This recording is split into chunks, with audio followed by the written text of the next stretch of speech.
Hey guys, quick update. So I've still been working on the driver side rear quarter, and just a short time ago I wiped some of this filler. I switched over to a premium filler that I have, some of this Rage Ultra. It's really good filler, sands out real nice, expensive as hell, but it actually it's similar to the glazing putty, but a little bit thicker. Yeah.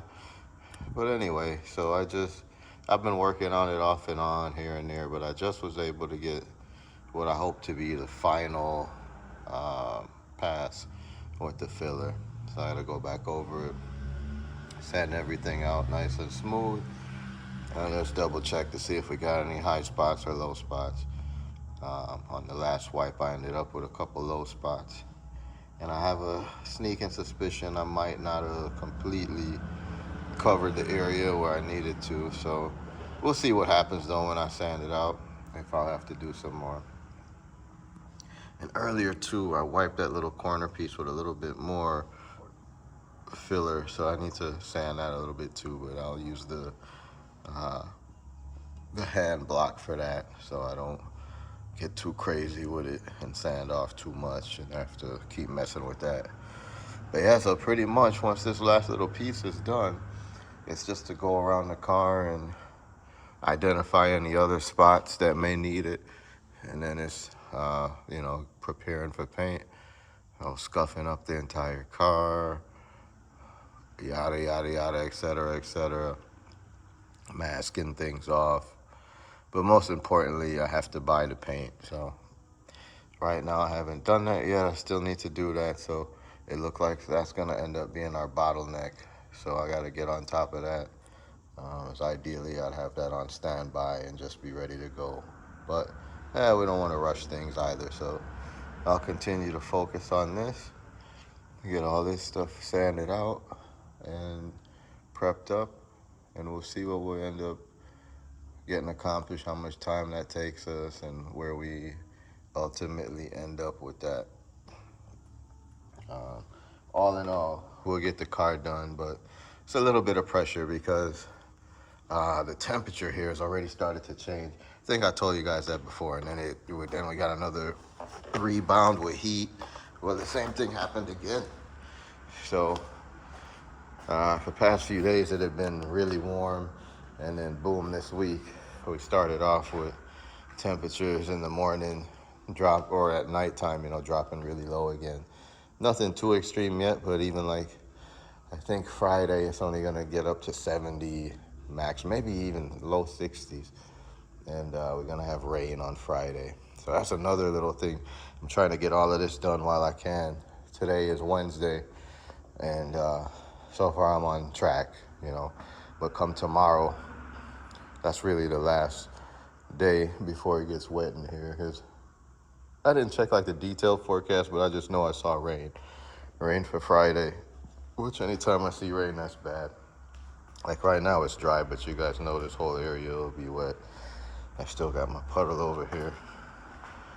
I need to empty the buckets too, but yeah, so we won't digress into that too much, but back to the matter at hand, things are coming together, getting some progress made, and got a bunch of the tools out, doing a lot by hand as well, just so we don't go overboard and create any issues. But anyway, it's not much more I can tell you about what I'm doing right now. That's where I'm at with it. I'm gonna continue to let that set up a little bit. What I found a little bit with this Rage Ultra is it's best to let it sit a little bit longer than 20 minutes. Like I've been predominantly using that window 20 minutes with the other products, but this one, the extra 5 minutes seems to do it a little more justice. So I gotta wait a few minutes. I'll do that. Let this stuff cure up pretty good, and we'll sand it down and hopefully get it nice and straight. Yeah, so that's the objective for right now. There was one other thing I wanted to show you guys, but I don't know what the hell I did with the paint stick. I was just talking about a method that we use to help make sure that the body work is straight. Oh, where's that damn paint stick? You know, it's over here. Move this somewhere.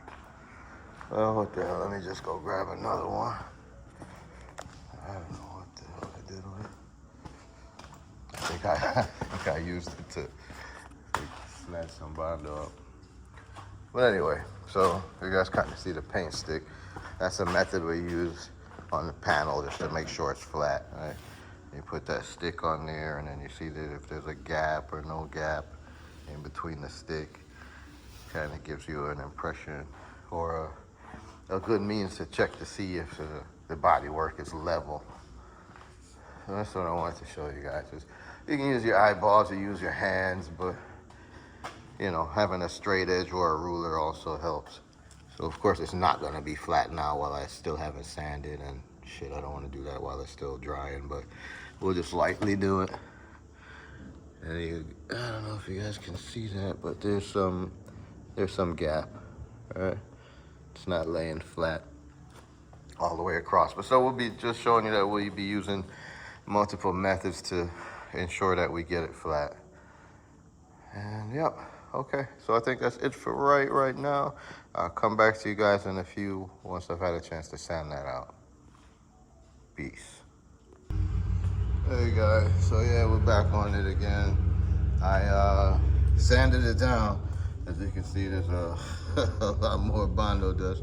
But yeah, after sanding it down, I still had 4 areas I needed to address. One had a fairly significant low spot right there. That's where that big wipe is. Hopefully I got enough there to level it out.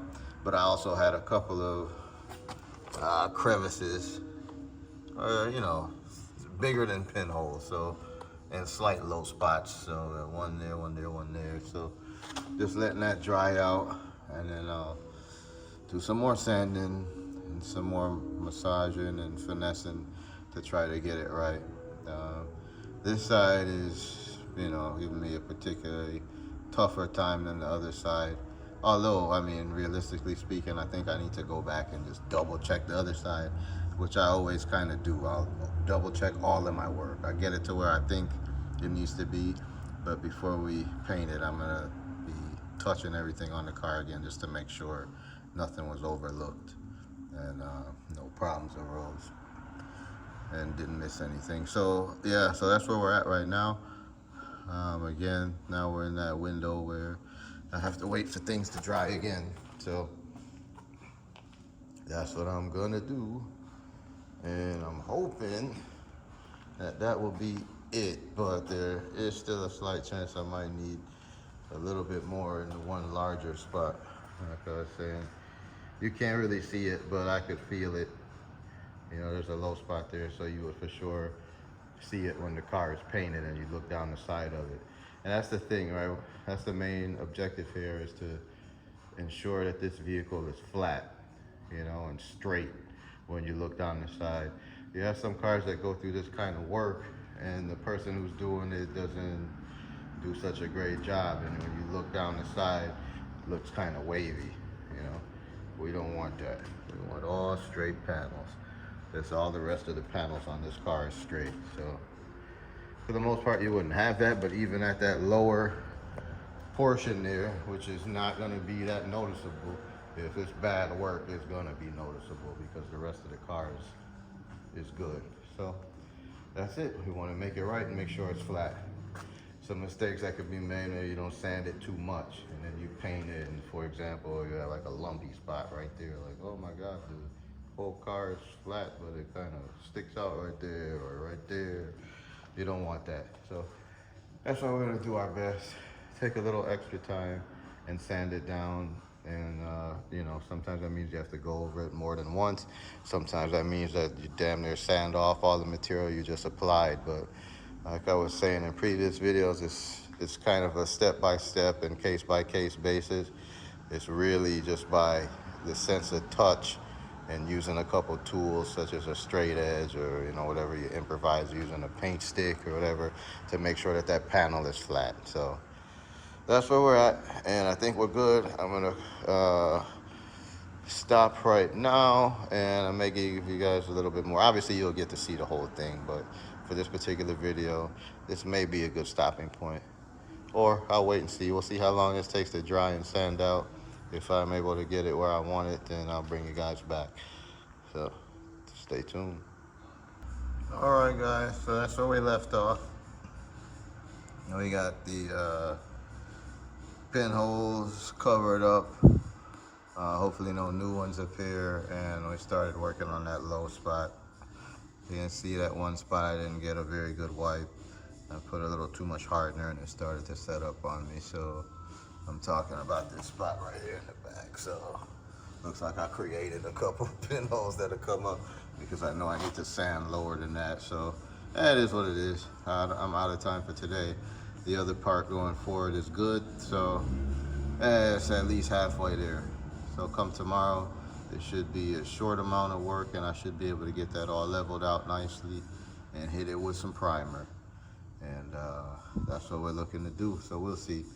I still got to get back on the little dog leg there and finish it off, as I didn't get back on that today. But all in all, it's coming together. Cleaned up my work area a little bit, but I still need to really sweep the whole place. But don't make sense to do it now. We'll save it for tomorrow. I may even just open up the bay door and use the air compressor and blow that shit out there into the street. But anyway, we'll see, guys. Stay tuned and thanks for your support. This is our 63 Impala Project car. And man, it's coming along. I'm happy with the progress and I really appreciate you guys being here with me for the journey. So thanks a lot and stay tuned. It'll be done before you know it. Thanks, guys. Shawnee C from Motor City Customs. And it's a wrap for today. Peace out.